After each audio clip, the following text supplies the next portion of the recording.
the pregnant Duchess of Sussex is at the centre of a storm that is set to split the royal family. There have been reports of a fallout between the households of the Duke of Cambridge and the Sussexes. And yesterday the Sunday Mirror revealed how a personal assistant quit her job in tears after Meghan's demands. In a magazine interview, Michelle said, "Like me, Meghan probably never dreamt that she'd have a life like this. And the pressure you feel, from yourself and from others, can sometimes feel like a lot. So my biggest pieces of advice would be to take some time and don't be in a hurry to do anything.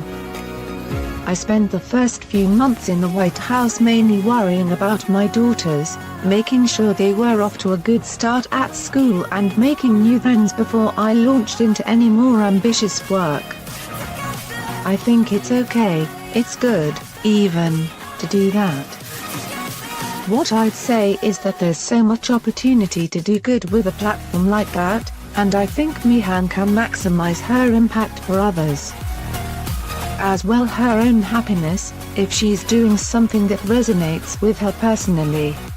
In recent days there have been allegations that Meghan Markle upset the royal family when demanding air fresheners inside Windsor Chapel at her wedding. Other reports have emerged of her upsetting a member of the Duchess of Cambridge's staff and being pushy with other courtiers. Her words of encouragement will provide some comfort to Meghan as she battles to find her place in the British establishment. Prince Harry and Meghan are close to the Obamas. She also discussed her hopes for future generation of women. She said, "In many ways, things are harder for young women today. But what's inspiring to me is that so many of the young women I've met are triumphing in incredible ways. Unlike my generation, they're not as held back by the societal belief that girls and boys can't do the same thing.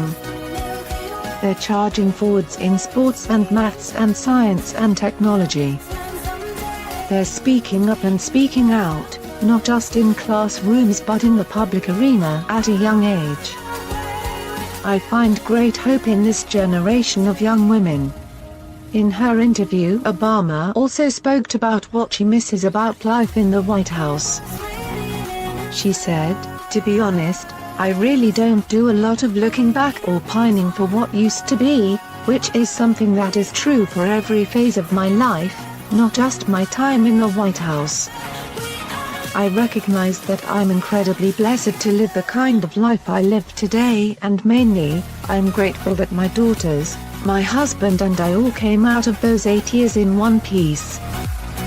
We had a wonderful life in the White House, full of great memories with family and friends."